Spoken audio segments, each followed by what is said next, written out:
Hola amigos, ¿qué tal? Muy buenas noches. Muchas gracias por acompañarnos este día.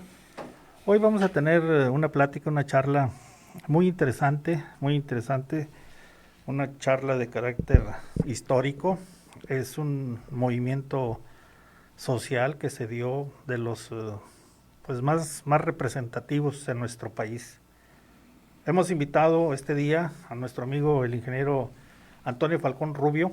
Él nos va a hablar con motivo de este pasado día 20 de enero. Se recuerda el 69 aniversario, 69, Santo. 69 69 aniversario. aniversario de lo que fue la caravana del hambre. En aquel entonces un grupo, bueno, todos los mineros de la región carbonífera, pues hicieron un gran movimiento de carácter social que en aquel entonces pues estremeció al país. Desde Nueva Rosita, Coahuila, salieron caminando, incluso con temperaturas de -4, -5 grados, caminando 1500 kilómetros hasta llegar a la Ciudad de México. Pero bueno, el ingeniero hoy, Antonio Falcón, nos va a empezar a hablar de este importantísimo tema. Gracias por aceptar la invitación, ingeniero, y pues empezamos con nuestro tema. No, pues al contrario, Jorge.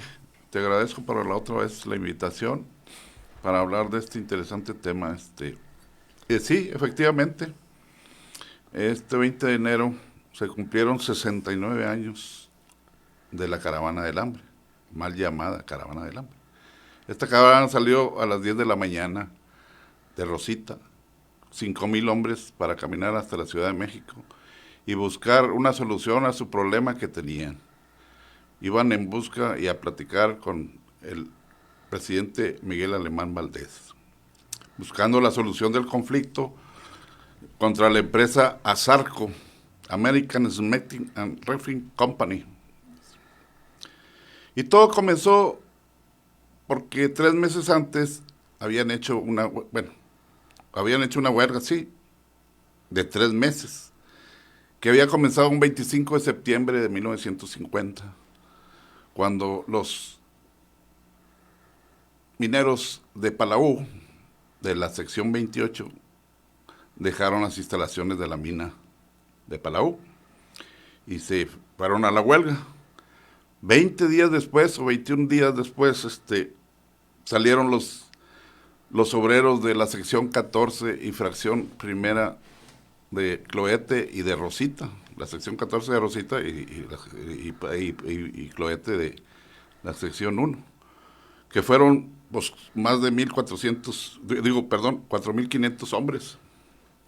Suspendieron sus labores y se quedaron afuera con todo y familias y todo eso que comenzaba la huelga. ¿Qué es lo que pasó aquí? Lo que pedían ellos era, pues, el contrato colectivo de trabajo ya se había vencido, entonces pedían algunas cosas nuevas, como por ejemplo, era un 10% de salario, medicinas para ellos, para las hospitales, las clínicas que tenían, en fin, pero la compañía no quería dárselas. Y lo que pasa, el problema real fue que en aquel tiempo los minerales y metales se habían subido mucho. Por lo tanto, la compañía ASARCO había ganado bastante dinero en el último tercio o el segundo semestre de 1950.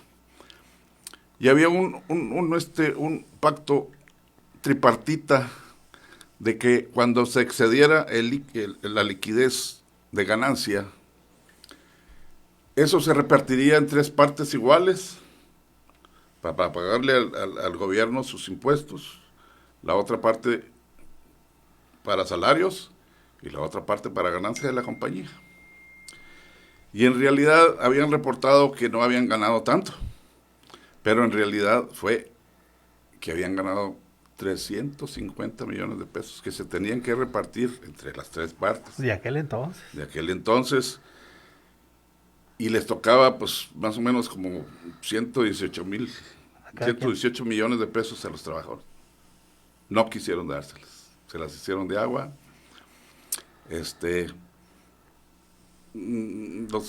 Los orillaron a irse a la huelga, ¿verdad? Porque no hallaban qué hacer. Desconocieron a sus líderes, ¿verdad? Que ellos se habían impuesto. El contrato colectivo no se llevó a cabo. Por lo tanto, se fueron a la huelga. ¿Qué fue lo que pasó?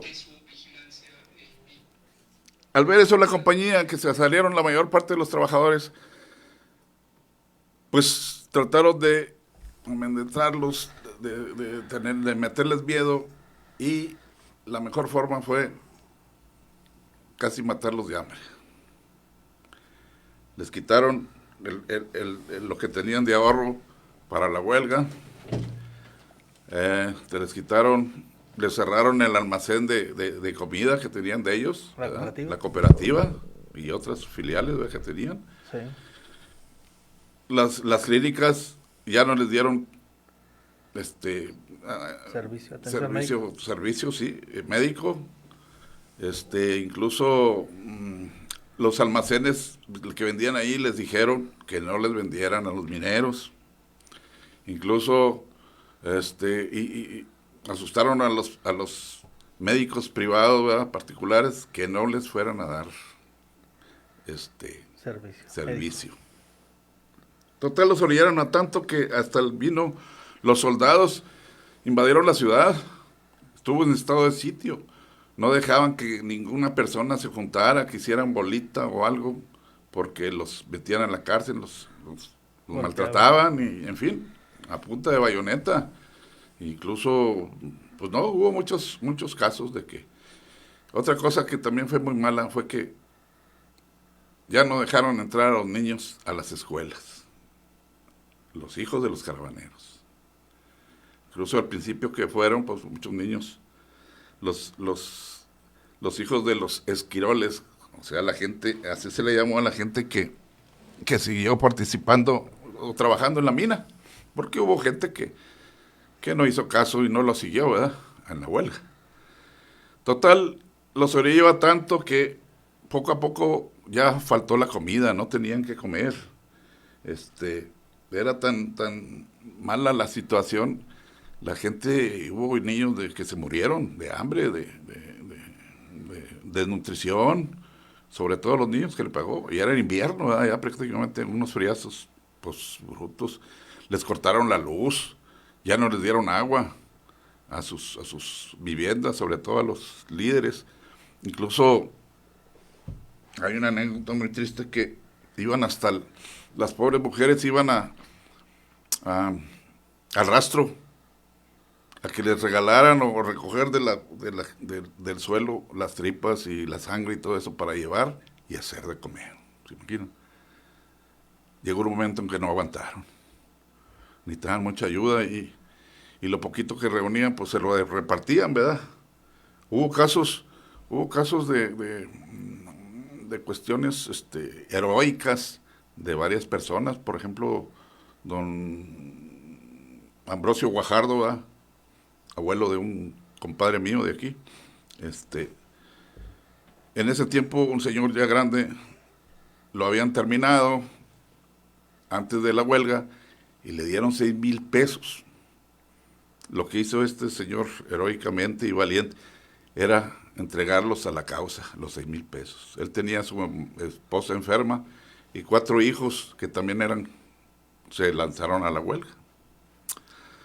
Total, hubo otro caso muy, muy triste también, porque son anécdotas que se platicaban ahí entre los huelguistas. Una persona que siempre soñó y estuvo ahorrando toda su vida, un señor ya grande, para su velorio, que fuera con una caja bonita, que le cantaran, que llevaran música, que se diera café con piquete y bebida. Había ahorrado él, soñando que un día tenía que morirse así. Bueno, son cosas, ¿verdad? Nada.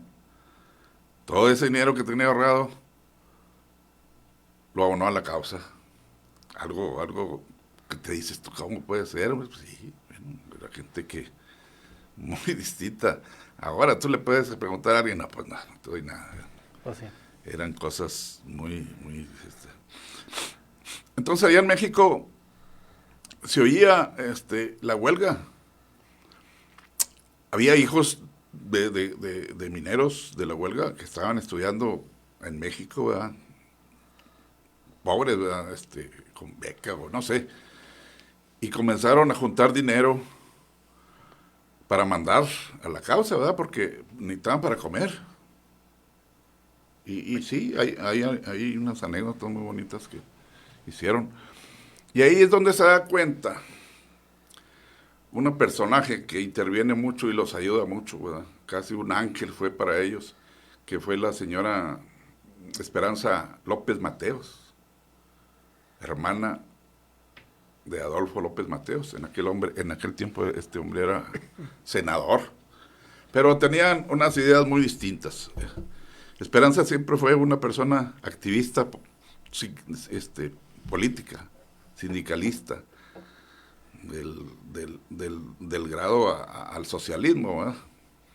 Ella era, pues se dedicaba a traducir novelas, era alpinista hasta eso, ¿verdad? Muy amiga de Lombardo Toledano, Así es. que fue el que hizo el Partido Popular Socialista en México, ¿verdad? Entonces era una rama, ¿verdad? de la política. Y un día van estos muchachitos estudiantes a pedir ayuda y ella está ahí a los intelectuales, ¿verdad? Porque en aquel tiempo los intelectuales como Frida Kahlo y su esposo y todos esos intelectuales que escribían y todo eso, tenían esa cuestión del socialismo, ¿verdad? Era un ideal de aquel tiempo, ¿verdad? Que andaba de moda. Y ella se da cuenta y les dice, le piden a ella, ¿verdad? Que porque estaban dentro del grupo de esos, y les dice, sí, ¿cómo no? Y ella busca a los mineros que estaban allá arreglando el problema, ¿verdad? Estaban en el hotel de La Mina, creo que, en México, en aquel tiempo. Y ahí es donde entra uno de los líderes, ¿verdad? Señor Pancho Solís, allá estaba, Ciro Falcone. Y va y los busca ella, que dónde estaban los líderes de la huelga, ¿verdad? De Rosita, y se comunica con ellos, dice, oiga, vinieron unos muchachos pidiendo ayuda para la huelga y todos, ah, sí, cómo no, sí. Bueno, yo nomás quería comprobar si era cierto, porque se presta, pues, a malas interpretaciones y cosas de esas. Bueno, total, dice, bueno, me gustaría ir a conocer Rosita y platicar con los huelguistas, sí, cómo no. Y al otro día se vinieron en tren a Saltillo. Lo de Saltillo para acá se venía en camión. Se vino este señor Pancho Solís con ella y ya los presentó al comité de huelga que tenían ahí, ¿verdad? Escondidos ahí y todo eso. Y les dice ella que les va a ayudar con dinero. Dice, por lo pronto, mañana o en estos días vamos a comprar comida. Y efectivamente, traía como 9,000 pesos, de aquel tiempo es un dineral, ¿verdad? Dice una anécdota que fueron a comprar a un almacén, fueron a varios, a buscar precio, ¿verdad? Porque ella traía peso, ¿verdad? Dinero para los esos. Pero como no querían vender a los caravaneros, a los huelguistas, ella tenía una personalidad muy propia, una persona muy guapa ella, y hablaba muy bien, o sea, una persona estudiada y todo eso.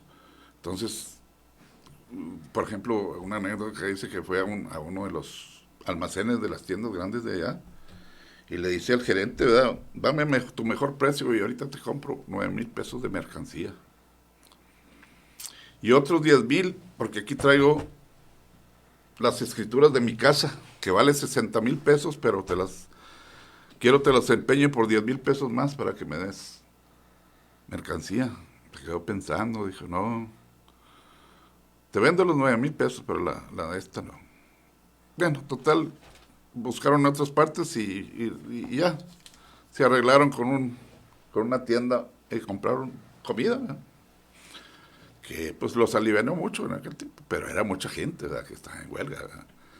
Cada quien le hacía la luchita por donde quiera, ¿verdad? Buscando dónde comer. Claro que dentro de los mineros huelguistas, pues todos se trataron igual. Había gente que estaba más acomodada que otra, ¿verdad?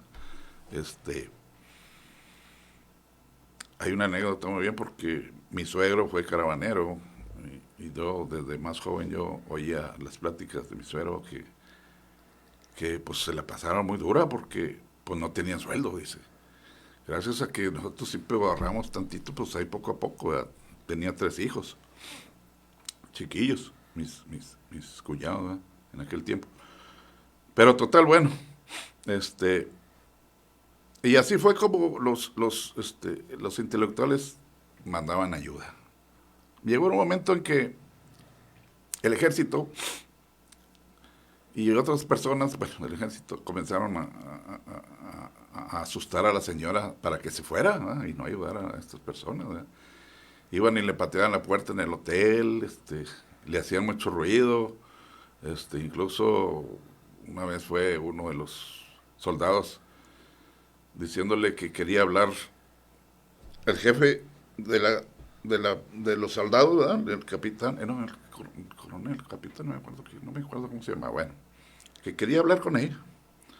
Total fue, a tales horas, al otro día fue, y habló, y entonces le dice él que, pues, necesitaba irse del pueblo porque andaba alborotando a la gente y todo eso. No, señor, si yo vengo a ayudar a la gente.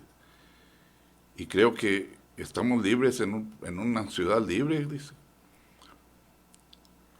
¿O acaso ya aquí es otro país? Ya se recorrió la frontera desde el río Bravo hasta Rosita y ya no puedo estar aquí. Ya. No, dice. Como quiera, el capitán se quedó asustado, ¿verdad?, porque como hablaba la señora con muchos, ya está. Dice, mire, es que usted no debe tener problemas, hombre. Yo sé que es hermana del senador López Mateo. Dice ella, mire, a ese señor por favor no me lo mencione, no tiene nada que ver aquí. Total que decide ella mejor irse, ¿verdad?, para no causar problemas y que fueran a agredir a más gente, ¿verdad?, por su puerta. Pero como quiera, ella siguió mandando dinero de allá, de México. Y esa fue una de las cuestiones que ayudaron a la gente, ¿verdad? Pero como quiera, después de tanto y tanto, ya no aguantaron. Decidieron hacer una caminata, ¿verdad?, una caravana a México, y salieron precisamente el 20 de enero de 1950. A las 10 de la mañana salieron 5,000 gentes.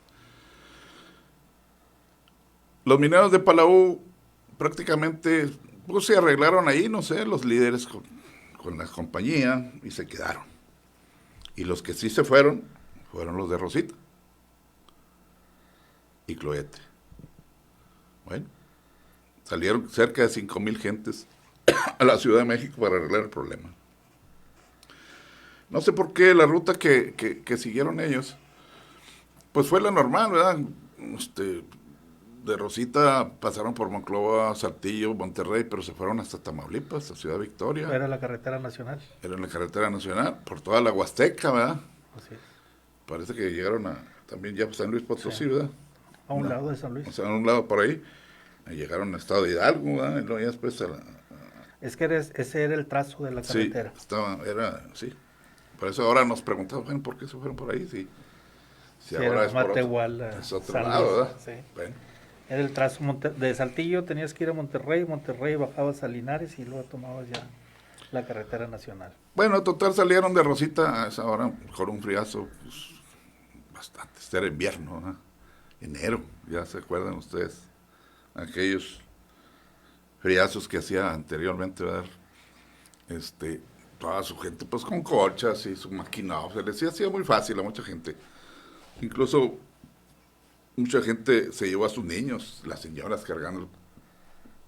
Realmente era muy penoso verlos, ¿verdad? Me imagino yo. Hay unas fotos muy bonitas ahí donde vienen caminando ellas.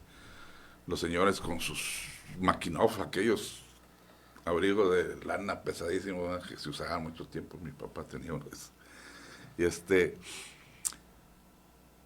pues comenzaron a caminar. Pero la caravana se organizaron tan bien que era casi envidiable, ¿verdad? Su organización, como si fuera un gran ejército. Se hicieron grupos de 50 gentes y cada grupo tenía un jefe y sus ayudantes y su cocinera. Entonces, cada quien estaba en un grupo, ¿verdad? Por lo general se trató de que los grupos se hicieran de gente conocida, ¿verdad? Sobre todo los departamentos de la mina, ¿verdad? Que eran, por ejemplo, los mecánicos, un grupo, y así, 2, 3 grupos, los paleros, otro, y así, para que convivieran y se fueran viviendo muy bien, ¿verdad? Incluso, claro, traían un camioncito donde cargaban la comida, los enseres que usaban para las ollas y en sí. Y lo cargaban en un camión que iba muy adelante, ¿verdad? Y había otra camioneta que iba buscando, que iba adelante, ¿verdad? Para buscar dónde próximamente tenían que dormir. Porque la caminada era de 25 kilómetros diarios. Es que está pesado ya, y luego en tiempo de frío, bueno. Total, siguieron, bueno. Luego llegando a Sabinas, ahí luego se aventaron ahí unos discursivos, ¿verdad? Porque, pues, rápido así, siguieron. Se pararon. Como el 25, sí, 5 días después, llegaron a Monclova. Friazo, lo que estaba haciendo. Unos entraron por la ciudad y otros por acá, por esto. Se fueron, ya había la camioneta que iba adelante, ya había visto dónde podían quedarse y todo eso. Y se quedaron aquí en la Loma de la Bartola, en el lado norte, que no nos pegara tanto el frío. Toda esa parte de la Loma de la Bartola todavía no existían casas, era puro monte, totalmente puro monte. La carretera 57, había unas cuantas casas nada más enfrente, y otras acá de este lado. Y era de terracería. Sí, pura piedra.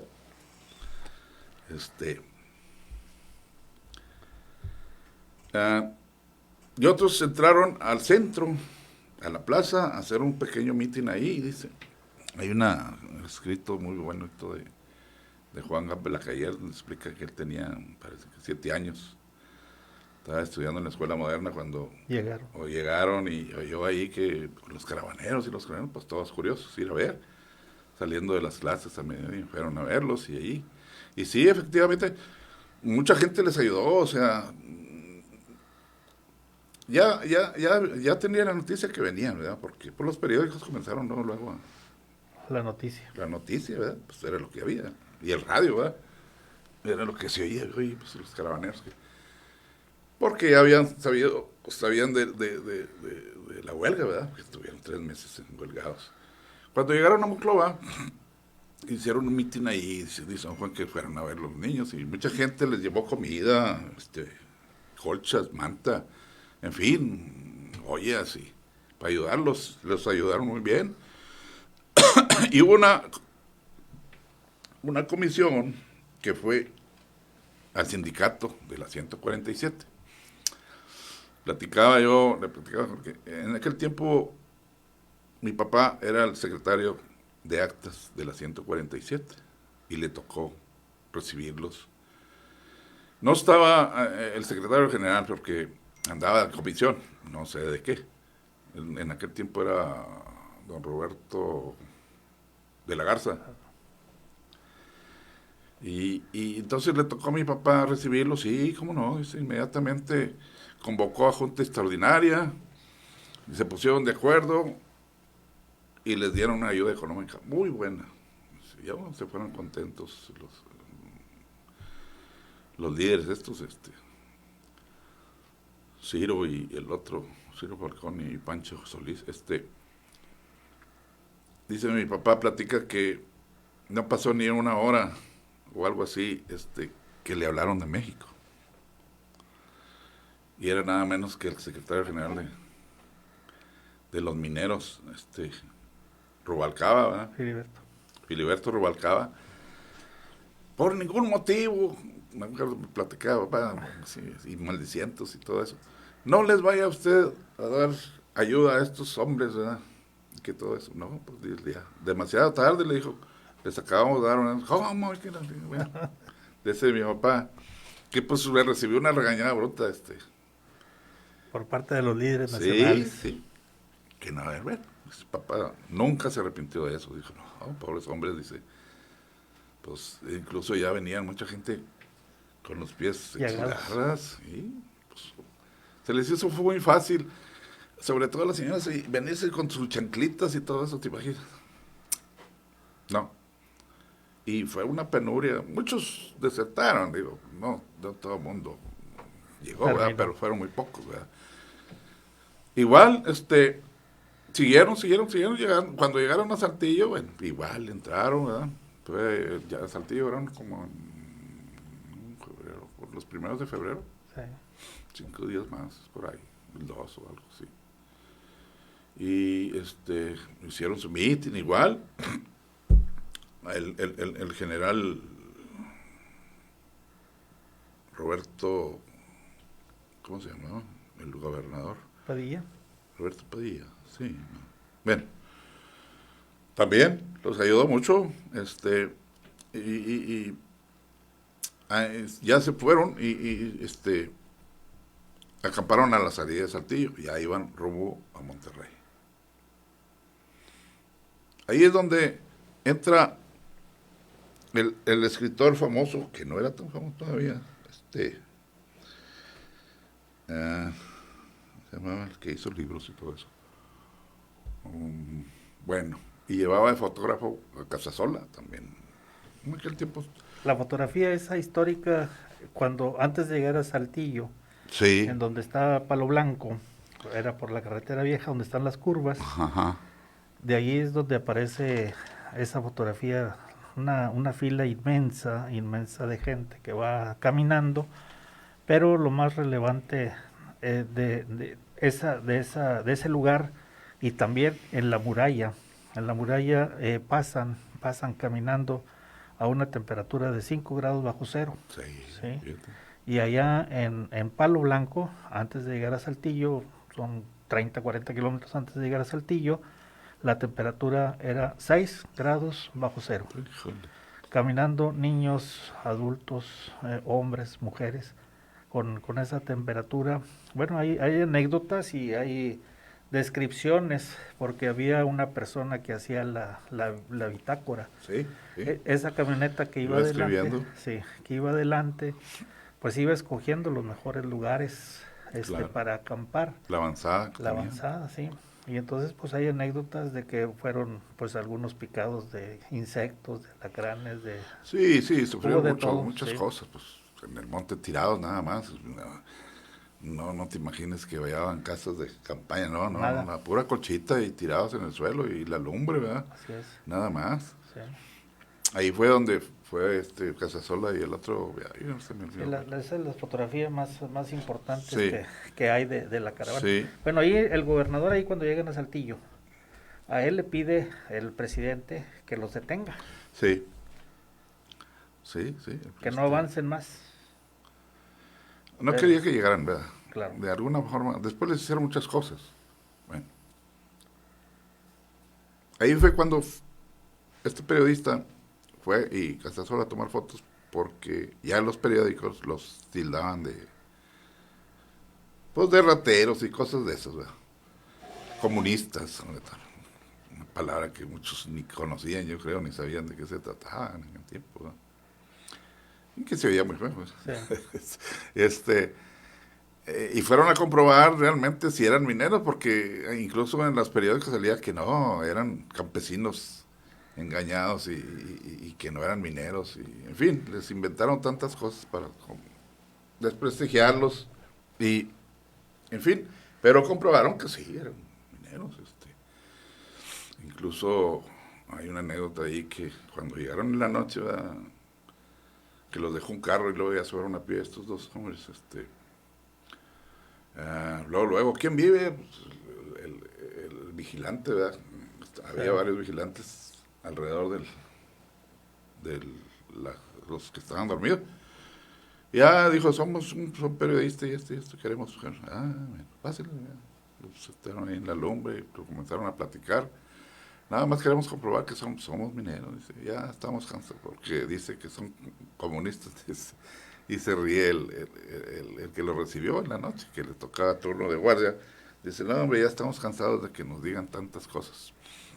No, dice, nosotros queremos conocer, somos gente de bien, dice, gente humilde, pero no somos rateros ni nada. Lo que queremos es que nos arreglen nuestro trabajo y vivir tranquilos, dice. No sé, dijo, nos aventamos a esta aventura, digo, vamos a ver qué pasa. Hay una anécdota de ahí porque uno de los que llegó ahí cuando estaban los periodistas, llegó y le dice el otro, ¿dónde andabas? No, pues es que fui a Saltillo, a una tienda, pero ya no le dijo nada. Bueno, llévalos al otro campamento para que vean. Y casi no se veía nada en la noche. Total que cuando llegó y el periodista veía que se agarraba de aquí, de un lado, algo lleva. Sería una botella de tequila, porque fue hasta Saltillo. Se regresó 2 horas y luego 2 horas de regreso, nada más en la noche allá. Bueno, ¿y de qué se trata? Bueno, ya vio que cuando llegó ahí le dice, oye, pues te tardaste mucho. No, pues es que no me querían vender en la tienda hasta que les dije que era un caravanero y me abrieron una tiendita y me vendió. Ah, qué bueno, ándale porque ya se está pagando. Se trataba de una veladora. Y todas las noches le ponían una veladora a la Virgencita, ¿verdad? Rosario, ¿verdad? Que es la Virgen de... Pues fue el estandarte con el que salieron ahí. Sí, porque traía una bandera la también. bandera de México junto con la Virgen de Guadalupe. La ¿no? Virgen de Guadalupe. Sí. En lugar del águila pusieron la Virgen de La Guadalupe. Virgen de Guadalupe. El estandarte de ellos y del sindicato, ¿verdad? Ya llegó, entonces se quedó el periodista. Dijo, caray, pues, entonces sí, esto es en serio, ¿verdad? Por lo de la Virgencita. Bueno, total. Ya salieron y todo eso.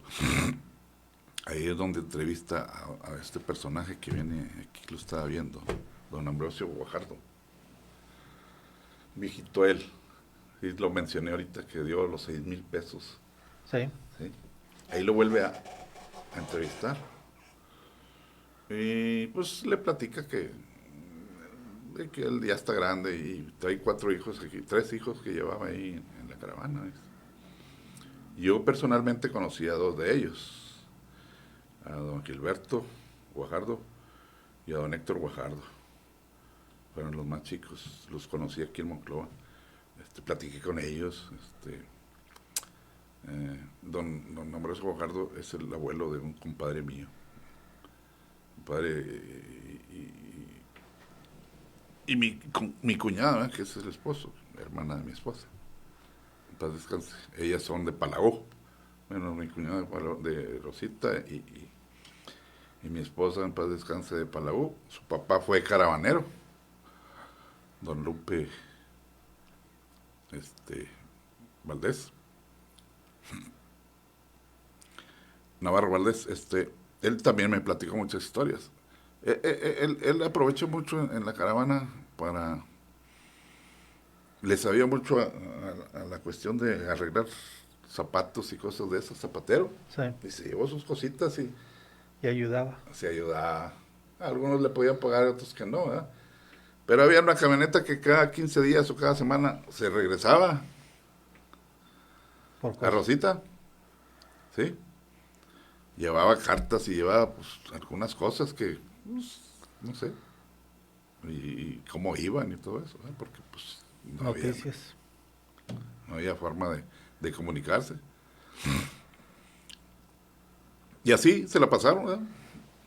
Fueron pasando,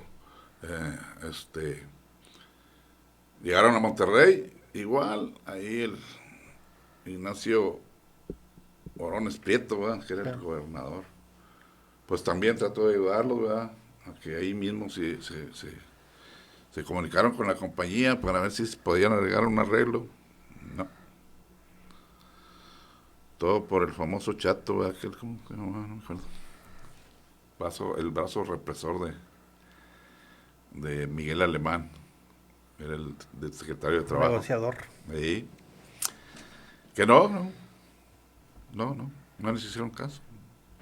Pasaron por otros pueblos, ¿verdad? Se fueron por Tamaulipas, ¿verdad? Por eso la Guasajera la Grande. Hay otra anécdota muy bonita, yo creo que viene en el libro, que vamos a regalar al rato al que llame. este, Cuando pasaron por un ejido, el ejido Cuauhtémoc, creo, allá cerca de Tamaulipas, Tepico, por allá, les dio tanto sentimiento a los líderes que iban al frente de la caravana que pasaron por donde estaban unos niños de una escuela muy humilde, ¿verdad? Muy formaditos y todo eso, y los pararon y les dieron los ahorros escolares de Escolares. ellos, 17 pesos, fíjate, para ayudarse. Pues cosas muy, pues muy buenas, ¿verdad? Muy, como, Humanas. como, como la gente los ayudó. Y sí, dice, platican que en cualquier pueblo que llegaban, luego salían las gentes con banditas y con canastas y todo, a darles ahí, ¿verdad? Porque así iban caminando, ¿verdad? Pues te imaginas, cerca de 5,000 gentes, ¿para cuál te gusta que esté La fila. la fila? Me imagino yo que todo el bulevar, Varios kilómetros. sí, Varios y kilómetros. luego pues, en grupos de 50, Muy sí, organizados. muy organizados. Este, las cocineras, pues desde que ya temprano que llegaban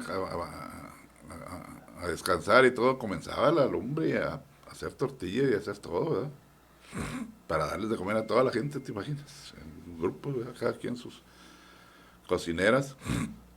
Total que fue pues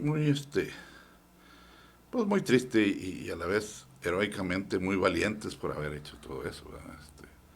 Les sucedieron muchas cosas, incluso allá no me acuerdo dónde también les comenzaron a regalar vino para que se pusieran borrachos, ¿verdad? Y pues a ver si hicieron un escándalo o algo, pero no se dieron, porque según esto una de las cosas ahí que era muy penado era Tomar. tomar,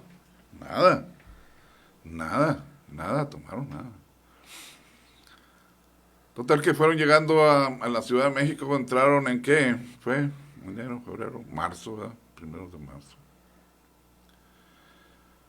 Sí, entraron, la gente los vitoreaba tanto, ¿verdad? Por las calles llenas de gente, porque Sí. ya la estaban recibiendo, que iba a llegar una caravana, ¿verdad? De los famosos, ya eran famosos. En todos esos días que salió en los periódicos y todo eso, salió en la revista El Hoy, ¿verdad? Sí. En el, ¿cómo se llama? Porvenir. Y el otro, ¿cuál era muy famoso también? Ya no sé. Ahí vienen muy buenas fotos porque hubo varios fotógrafos muy buenos que salieron ahí. Por ejemplo, los hermanos Mayo, esos eran buenos fotógrafos. Ese Mayo era fotógrafo internacional porque también venía a España o algo así, cuando la guerra civil y todo eso. Traía supuestamente de lo mejor las cámaras, ¿verdad? Los lentes. Sí. Este, hay unas en la hemeroteca de Nacional existen unas Las fotos. Unas fotos fotos. muy bonitas, dice, muy bonitas, y a veces las tomaba rápido todo eso porque iba la gente caminando, ¿verdad? Él detrás de ellos. Sí. Incluso, o sea, se quedaron, ¿verdad? Varios días con ellos para estar tomando fotos. Y hay unas fotos muy tristes donde la gente se está curando las piernas, los pies en los ríos, en los charcos, las mujeres, ¿verdad? En fin. Ah,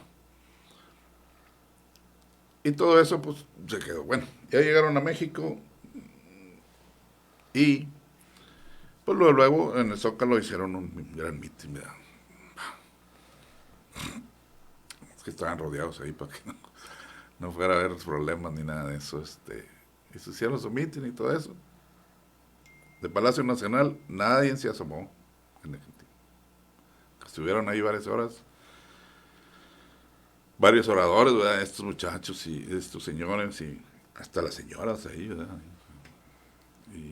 Y la gente los apoyaba ahí, gritando vivas y cosas de esas, hasta que ya una comisión les dijo que se fueran les dijiste ¿cómo se llama? Parque, como 18 le llamaban, ¿no? Sí, 18 de marzo. 18 de marzo, sí. Ahí es donde los metieron a toda esa gente, ¿verdad? Y prácticamente los tenían, como quien dice, enjaulados, ¿verdad? Que no se salían, porque hubo un momento que no los dejaron salir y de alguna forma unos mineros trataron de salir y los golpearon, los metieron a la cárcel.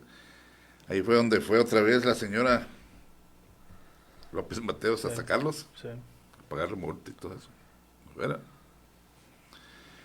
Y fue llevándoles ahí comida y todo lo que se pudo hacer mientras. Total, nunca lo recibió el presidente Valdés, y Miguel Alemán, pues ya, vámonos. Y se vinieron un 21 de abril, ¿verdad? Ya se les habían puesto unos trenes, pero eran jaulas para ganado. Sí.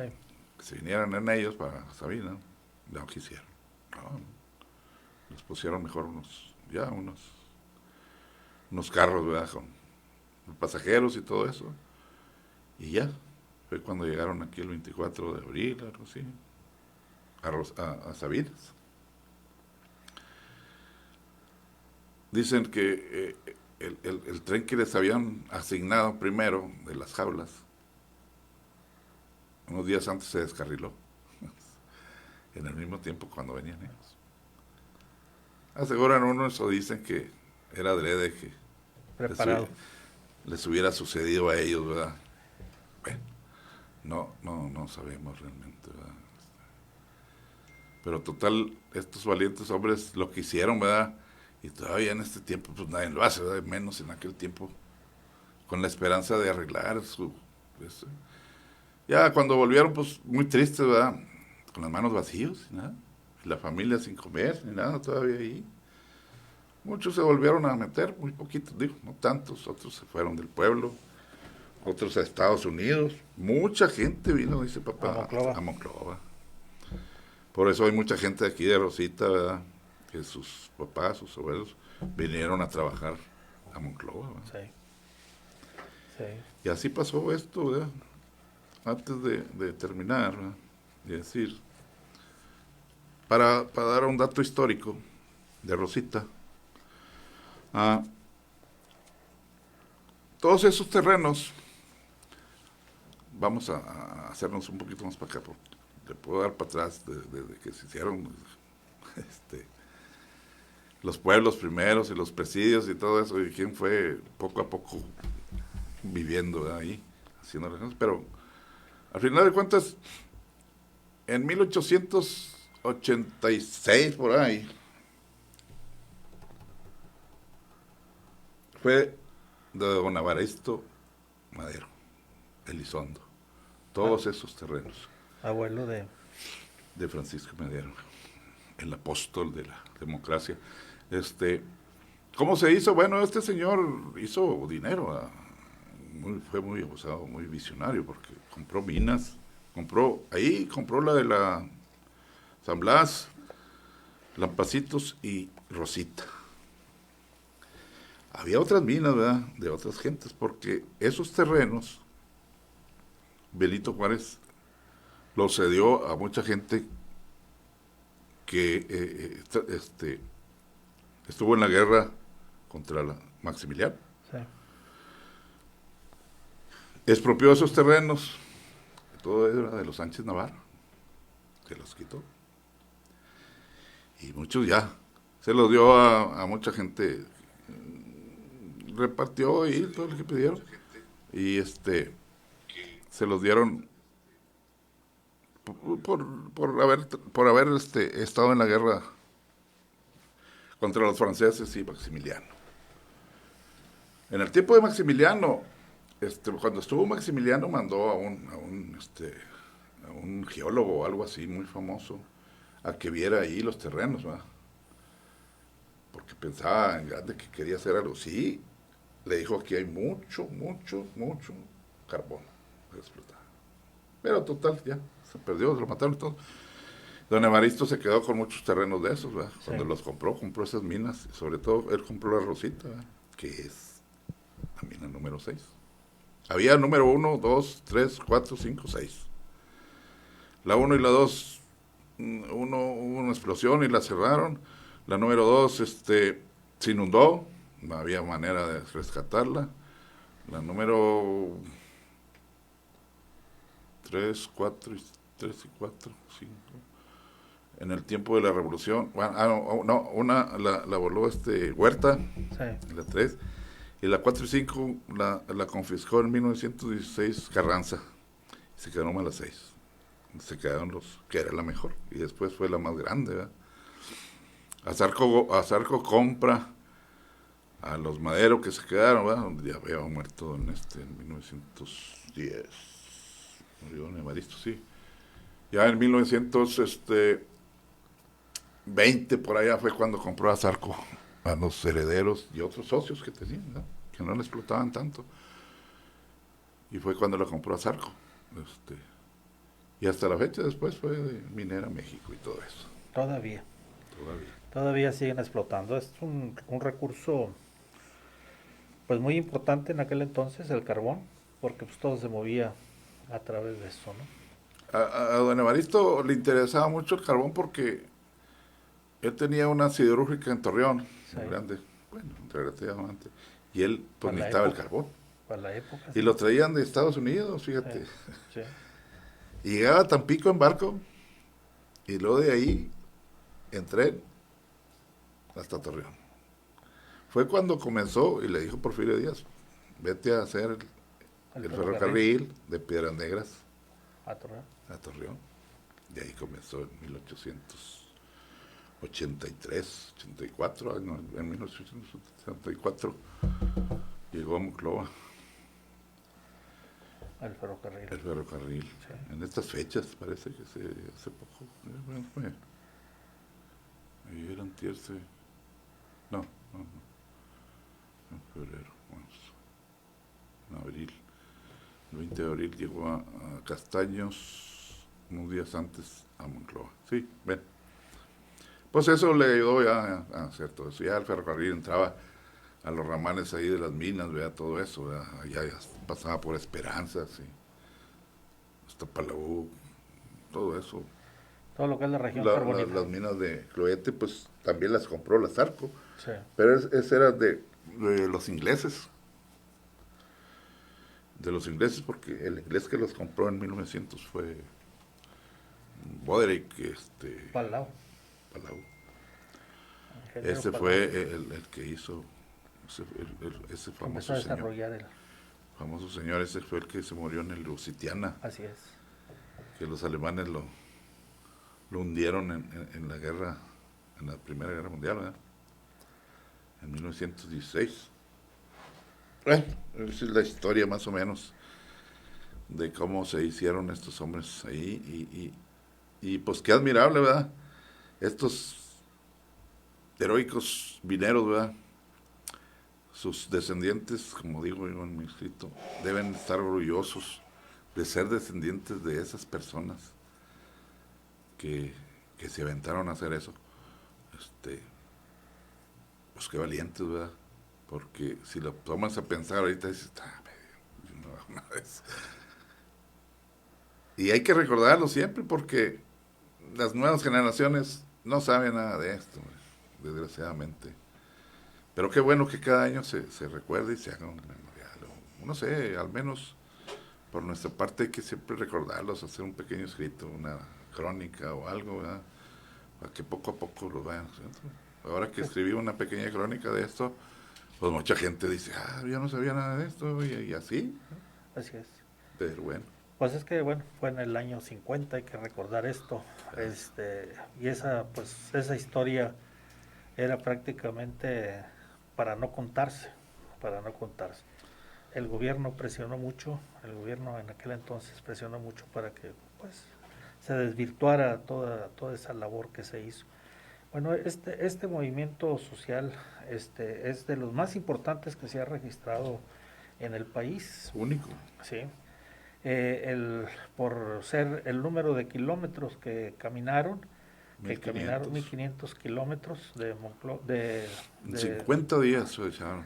De Rosita hasta la Ciudad de México, pero por el trazo anterior, que era acá por la que se llama Carretera Nacional. La Nacional. Bueno, esta es, después vinieron otros movimientos importantes, el de los ferrocarrileros, el de los maestros, el de los médicos, que están también perfectamente bien documentados, pero este fue el más impresionante por la durabilidad, por el esfuerzo, por el sacrificio de los trabajadores, de las mujeres, de los niños que participaron en esto. La otra caravana que también históricamente pues está registrada es la que hizo precisamente López Obrador, cuando de Tabasco se vinieron hasta la Ciudad de México, cuando empezaba López Obrador a figurar precisamente en contra del presidente en aquel entonces Carlos Salinas de Gortari. Bueno, son historias, son aspectos que han quedado, y esa gente de Rosita que se vino aquí a Monclova, pues muchos se incorporaron a la empresa. Incluso, bueno, pues esa fue parte también del semillero para los líderes que surgieron aquí en la sección 147. Cierto. La enseñanza que dejaron, que fue pues por muchos aspectos pues para recordar. Permíteme el libro. Vinieron sí. Mucha gente a trabajar, a pedir trabajo, y aquí hicieron familia y se quedaron mucha gente. Nacieron monclovenses y cuestiones de esas. Aquí hay una primera frase. Las palabras son hembras, los hechos son machos. Bueno, fue con lo que la esposa de Pancho Solís, sí. Porque cuando regresaron de México, cuando andaban negociando y no sacaron nada, les dijo la señora, las palabras son hembras y los hechos son machos. Nos vamos porque nos vamos. Cuando agarra el estandarte, cuando agarra la bandera nacional y tiene la imagen de la Virgen de Guadalupe, y eso fue lo que hizo que pues el movimiento iniciara en aquel entonces, en 1950. Bueno, hay una anécdota muy cierto, sí. Hay muchos. Cuando va saliendo de allá de Rosita, ¿verdad? Y en ese momento llega Pancho Solís, ¿a dónde van? Y le dijo la esposa, vamos a caminar y vamos hasta la Ciudad de México. Pero espérate, no, Pancho. ¿Te quedas? Sí. ¿Te quedas? Y no, pues tuvo que cabecear. Pues era el líder. Bueno, están a disposición. Ustedes nos mandan un mensajito y con todo gusto se los hacemos llegar. Exactamente. Aquí hay muchos relatos de todo lo que sucedió en la caravana, incluso muchas fotografías de aquel. No, está muy completa, muy bonita. Entonces, muy bonita y también hay los grabados que se hicieron,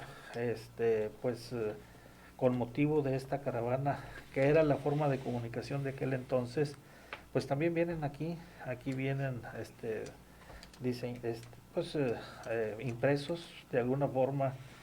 Vamos a conocer mucho de la caravana, de qué fue lo que sucedió. Incluso vienen cantando corridos y versos y cantos. Así es. Y bueno, son muchos autores los que participaron en la recopilación de este libro.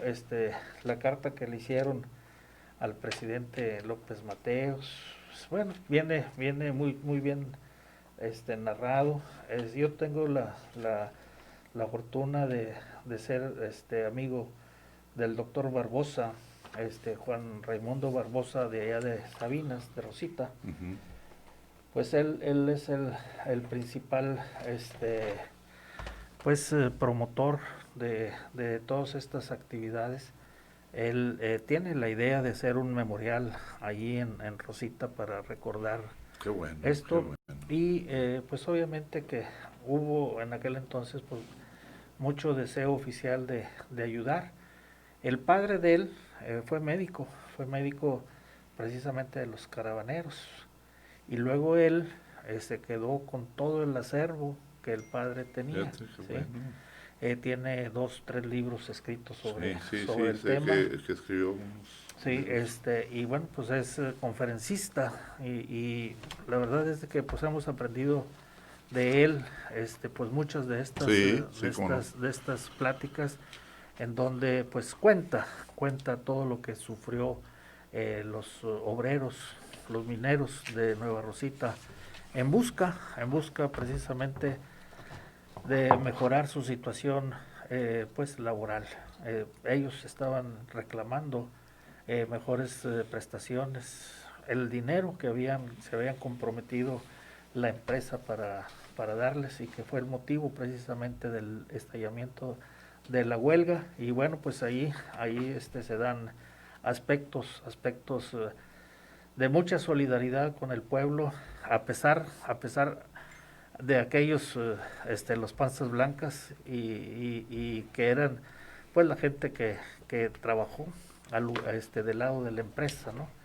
Y que pues entre ellos mismos, entre la misma gente de ahí, pues causaba muchos conflictos Sí, porque cómo te no. solidarizabas con la gente del pueblo o te solidarizabas con los ricos, con los Con empresarios. los empresarios.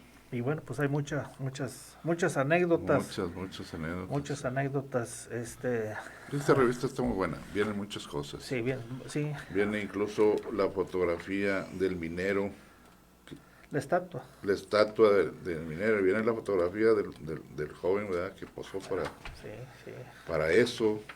sí, y que es la tradicional foto que, bueno, es la tradicional estatua que está pues en todos los pueblos mineros, ¿no? La imagen En todas partes, sí, así está en es. todas partes. Pues muy interesante, hemos recordado estos 69, celebración de la caravana del hambre, en donde pues no quisimos dejarlo desapercibido. Estamos pensando pues, en seguir ahondando sobre este tema con otros exponentes. Más adelante les hablaremos de todos ellos. Y bueno, yo quiero agradecerle aquí al ingeniero, mi amigo, el ingeniero, Nada por, más agregar ¿sí? que esta caravana no se le debe llamar la caravana, simplemente la caravana de la dignidad, porque fueron muy valientes estos señores, ¿verdad? Dignos, su dignidad. La caravana de la dignidad. Pues es una aportación importante. El ingeniero Toño Falcón, muchas gracias. No, al contrario, Estamos gracias muy por invitarme. agradecidos y este el, el, el haber tenido pues pláticas con tu señor padre, que fue dirigente sindical Sí, cómo en no, aquel entonces, de tener una vinculación con parientes, gentes amigos.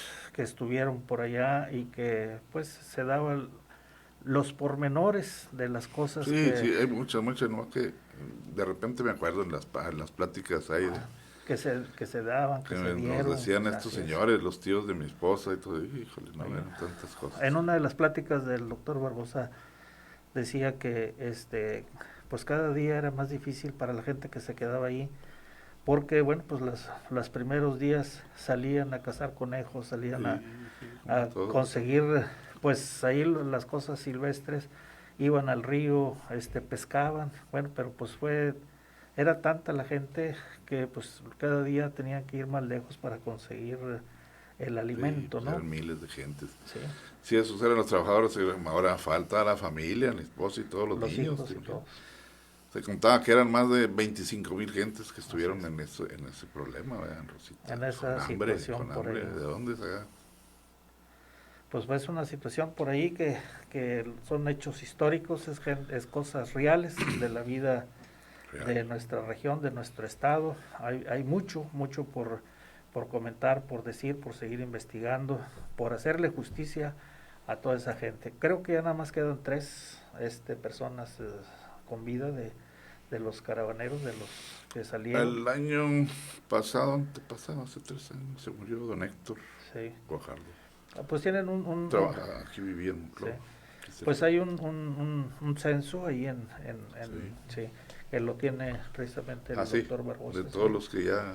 Sí, pues ya prácticamente, pues... de los más conocidos, sí. Porque lo que dices es cierto, cuando regresan con las manos vacías, cuando no traen nada, muchos fueron para Estados Unidos, que pues allá se quedaron y pues se perdieron muchas huellas, ¿no? También lo que hay que reconocer, y casi no se ha dicho de eso, la gente que se quedó, la familia que se quedó, no tenían crédito, no tenían nada, no tenían, y eran pues mujeres, eran niños, no tenían escuela, no tenían salud, no tenían nada. La misma gente pues ya no quería tampoco pues ayudarles porque todo el mundo estaba careciendo. Hubo mucha mortandad de niños por la comida, el frío y todo eso, que llegó un momento en que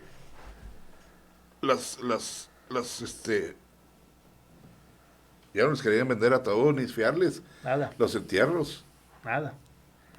Nada, era orden de la empresa. Bueno, pues nosotros también recordamos aquí movimientos importantes de lucha sindical que se dieron aquí en Monclova. Y aquí también. Pero bueno, de mucha más trascendencia sin duda que fue esta caravana que se dio en el año de 1951. Hace 69 años de esta caminata, 1500 kilómetros, nada más de pensar para estar organizados 5000 gentes, sol, frío, agua, nieve, hielo y las inclemencias de la naturaleza no fueron impedimento para que esta lucha llegara hasta el final, que al final pues por desgracia los amparos que presentaron, las demandas que presentaron, pues ahí es cuando se cae el desánimo de todos los que estaban prácticamente sitiados adentro de este parque el 18 de marzo y pues no optaron mejor por regresarse porque pues ya no tenía nada que hacer allá en el distrito. No, pues el presidente nunca los quiso recibir. Y no resolvieron nada. Cuando regresan, la empresa los quiere contratar a los que contrata bajo otras condiciones muy diferentes. Borrón y cuenta nueva prácticamente. Así es. Sin antigüedad ni nada, es como si hubieras entrado por primera vez. Así es, muy lamentable. Gente que tenía 15, 20 años, sí, lo que sucedió, lo que sufrió esta gente. Y bueno, pues aquí está estos libros que para el que guste nos hace saber y con todo gusto por ahí se los hacemos llegar. Claro que sí. Les agradecemos mucho, les invitamos a que comparta este programa y la verdad que pues es recordar parte de la historia que vivimos, que se vivió aquí en Coahuila en años recientes prácticamente y que no debemos olvidar nunca por pues todas estas lecciones de solidaridad de todos los pueblos con los mineros de Rosita de 1951. Muchas gracias, Toño, muchas gracias. No, al contrario, gracias Jorge. Por haber aceptado esta invitación y les agradecemos a todos ustedes. Les pedimos que compartan para que más gente pueda acceder a este programa. Claro, está muy interesante que sepan de esto. Muchas gracias, muy buenas noches, nos vemos el día de mañana.